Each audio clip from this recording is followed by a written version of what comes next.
Perkenalkan, nama saya Widya. Saya berasal dari kelompok 5 kewirausahaan. Di sini saya akan membahas mengenai pentingnya studi kelayakan usaha. Secara umum, dua studi analisis dapat digunakan untuk mengetahui layak atau tidaknya suatu bisnis. Yang pertama, studi kelayakan usaha, yang kedua, analisis SWOT.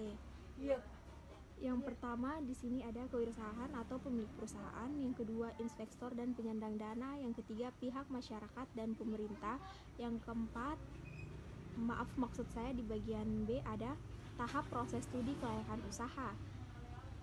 Ada 4 tahap dalam studi kelayakan usaha, relatif banyak digunakan oleh berbagai pelaku usaha. Yang pertama yaitu tahap penemuan ide, dan yang kedua tahap memformulasikan tujuan, dan yang ketiga tahap analisis.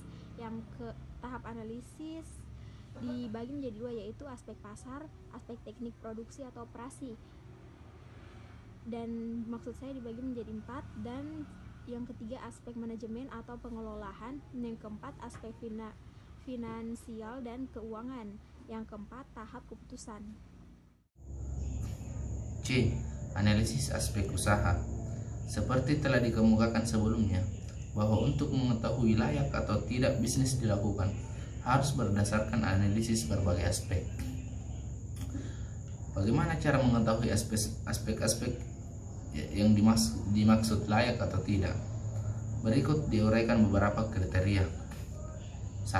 Analisis aspek pemasaran. Berikut ini analisis aspek pemasaran. Berikut ini adalah berbagai komponen pemasaran. A. Kebutuhan dan keinginan konsumen. B. Segmen pasar. C. Target. D. Nilai tambah. E. Masa hidup produk. F. Struktur pasar.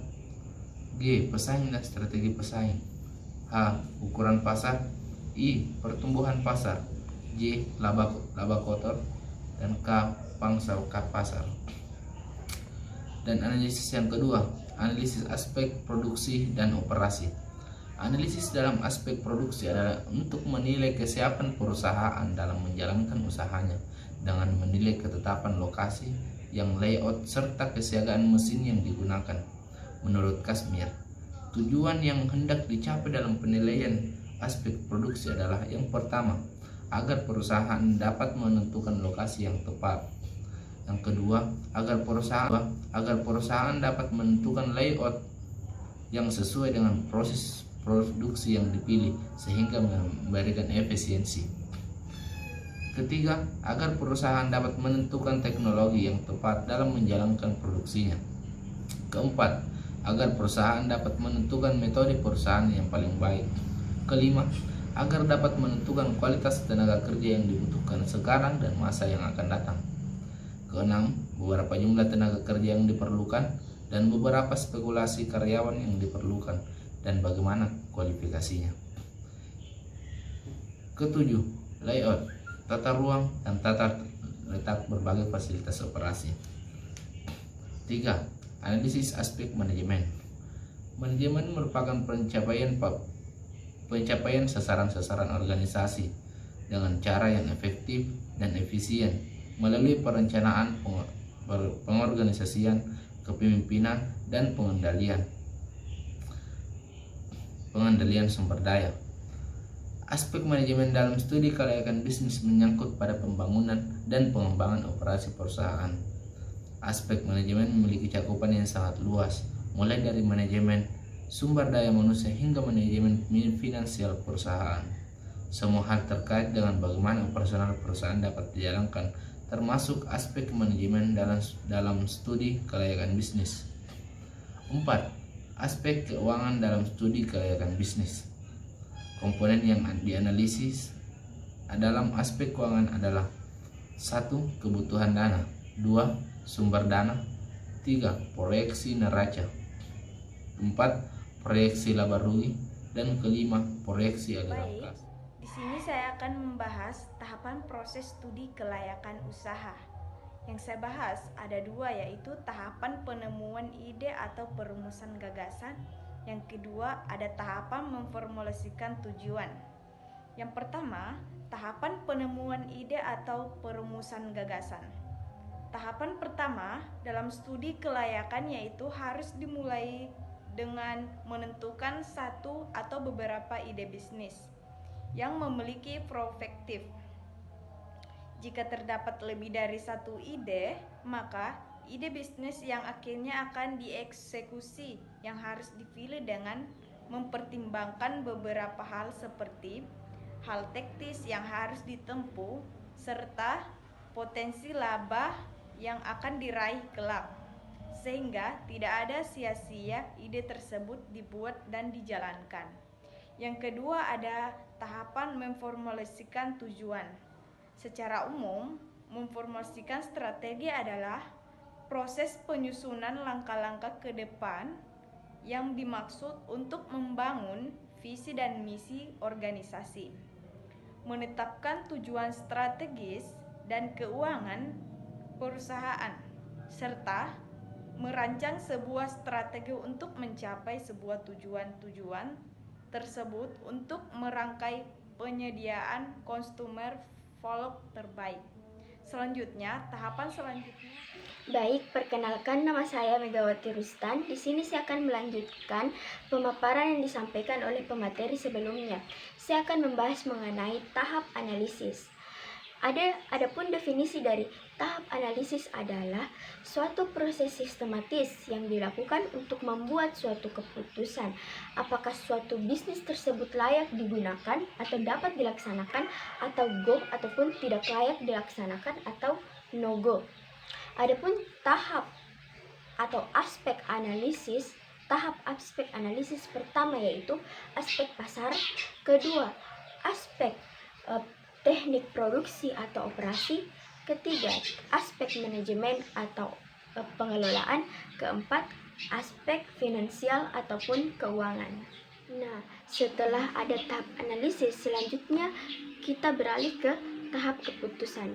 Setelah dilakukan evaluasi, dipelajari, dan dianalisis, ternyata hasilnya memuaskan.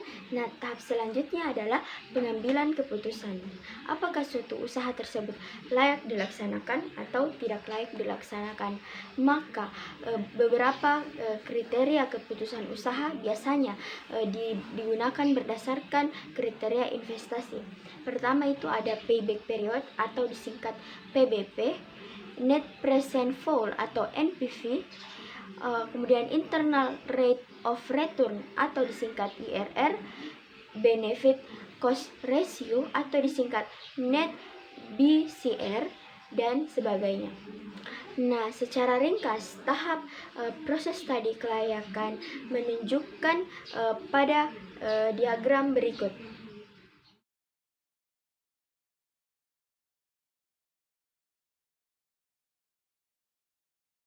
Saya Nurfat Motsam. Di sini saya akan melanjutkan materi analisis aspek usaha bagian 3 dan 4. Yang bagian 3, analisis aspek manajemen. Manajemen atau manajemen merupakan pencapaian sasaran-sasaran organisasi dengan cara yang efektif dan efisien melalui perencanaan, pengorganisasian, kepemimpinan, dan pengendalian sumber daya organisasi. Aspek manajemen dalam studi kelayakan bisnis menyangkut pada pembangunan dan pengembangan operasional perusahaan.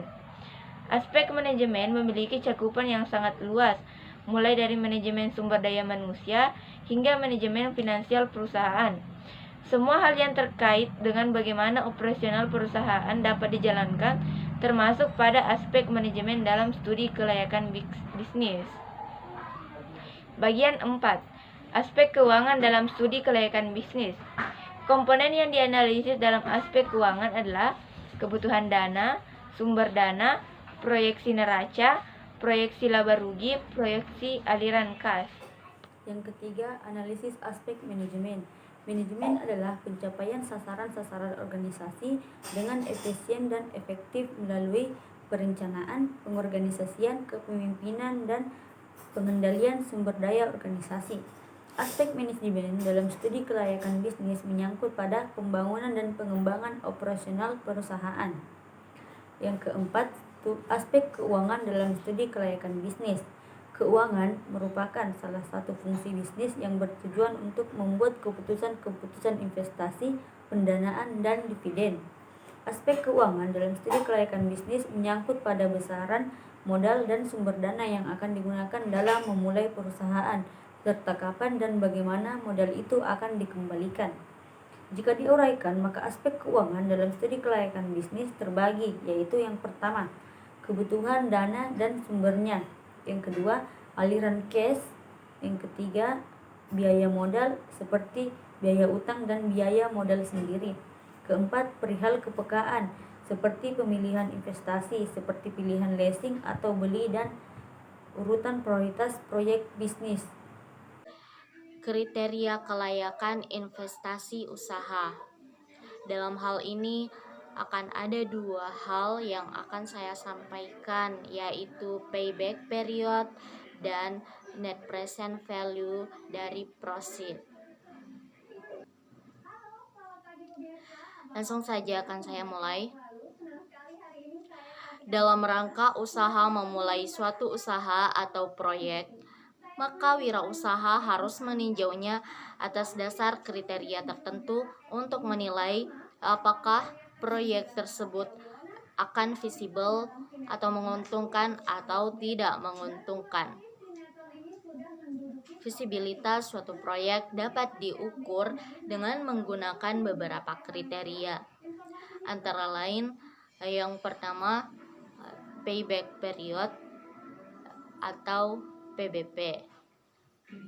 Payback period ini merupakan periode atau jumlah tahun yang diperlukan untuk mengembalikan nilai investasi yang telah dikeluarkan.